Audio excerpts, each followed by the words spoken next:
И мы должны знать нашу историю. Вот я вчера разговаривал с одним человеком, она, значит, очень известный человек, очень уважаемый у нас, очень образованный, грамотный. Но вот не знала, что, значит, праздник-то народного единства посвящен освобождению Москвы ополченцами, а во главе ополчения стоял татарин этнический. Это было так удивительно, как же так? Ну, это потрясающе, он собрал деньги, все свое имущество отдал практически для того, чтобы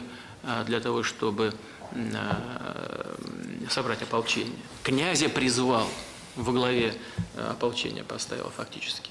Собрал деньги, понимаете, для спасения России.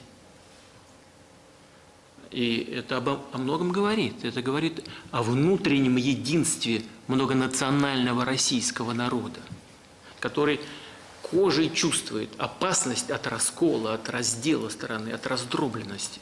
Опасность для всех, вне зависимости от